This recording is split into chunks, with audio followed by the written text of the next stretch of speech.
Salam Indonesia, Anda menyaksikan berita terkini bersama saya, Yupi Hari. Pemirsa, tim gabungan SAR untuk pencarian dan evakuasi korban KMP Yunisi menemukan jasad terapung di perairan Penginuman Gilimanuk, Kecamatan Melaya. Jasad yang belum diketahui identitasnya ini langsung dievakuasi ke RSU Negara. Ciri-ciri fisik korban yang ditemukan berjenis kelamin laki-laki dengan tubuh sudah mengembang, wajah hancur, mengenakan baju kemeja lengan pendek warna abu-abu. Selain itu juga mengenakan celana pendek coklat dan sepatu merek New Era ukuran 39. Jasad yang diduga korban kapal tenggelam Yunice langsung dievakuasi ke RSU Negara. Jasad yang sudah dibungkus dengan plastik jenazah itu dievakuasi dari dermaga Gilimanuk menggunakan ambulans menuju kamar jenazah RSU Negara untuk diidentifikasi.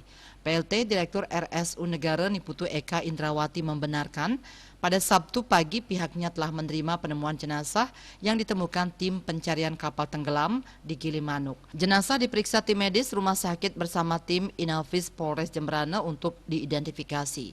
Selanjutnya Kapolsek Negara AKP Putu Made Sudarmo Putra mengatakan mayat tersebut sudah berhasil diidentifikasi. Mayat tersebut Miftahul Arifin 44 tahun dari Jalan Emas, Sumeneb, Jawa Timur. Nama korban masuk dalam daftar manifest penumpang KMP Yunice. Sementara itu pencarian di hari kelima masih difokuskan pada korban yang hilang akibat KMP Yunice tenggelam. Surya Dharma, Bali Post melaporkan. Pemirsa, untuk mencegah penyebaran COVID-19, ingat pesan Ibu, selalu terapkan 3M. Wajib memakai masker, wajib mencuci tangan, dan wajib menjaga jarak, serta wajib menghindari kerumunan. Dengan penerapan perilaku 3M, Indonesia segera terbebas dari virus corona menuju Indonesia maju. Tetaplah bersama Bali TV, salam Indonesia.